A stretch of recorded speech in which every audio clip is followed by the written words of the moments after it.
We've got a couple of questions we can squeeze in before the 20 minutes is up.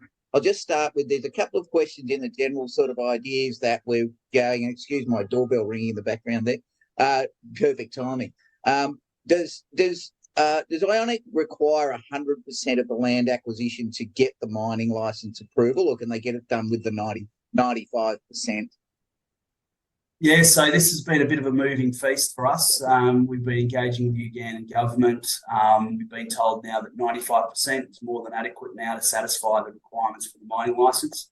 Having hosted the team from the DGSM on site and completing the verification process, tremendous feedback, positive feedback from the DGSM, and so now being in a position to move forward. So we're awaiting the award of the mining licence now.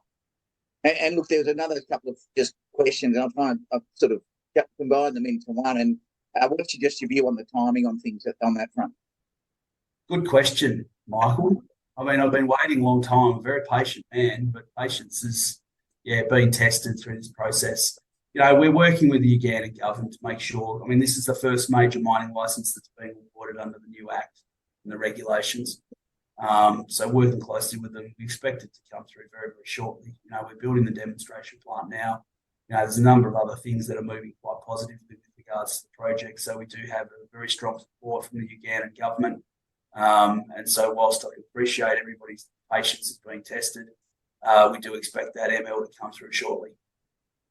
That's good. Let's hope that we can see that. It's obviously a very key sort of catalyst for the stock moving forward, isn't it? Very much so. We're just about there to the 20-minute mark. I'll just throw one more at you, which is about your broad funding options. Can you just give us a little bit of a review on that one?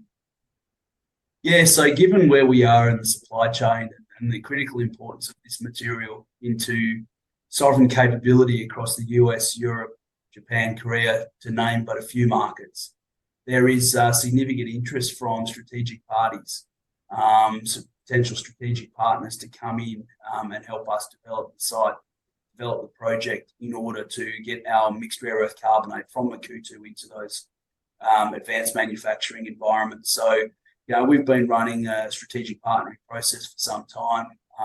We've been talking with a lot of groups globally. Key to this is understanding where the product's going to go on the supply chain, and that then creates the avenue for the strategic partners to come in.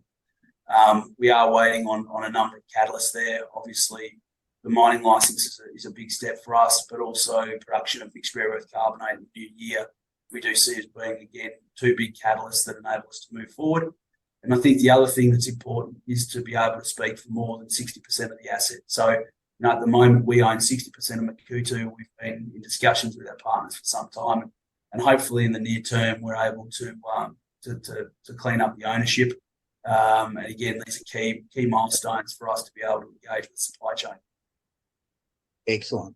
Well, that's great, Tim. Thank you very much for your time today. And my apologies if I didn't get to all the questions today, but we'll have a look at them and make sure that Tim gets those questions in the next day or two. So once again, Tim, very much appreciate your time. And thanks for being here today.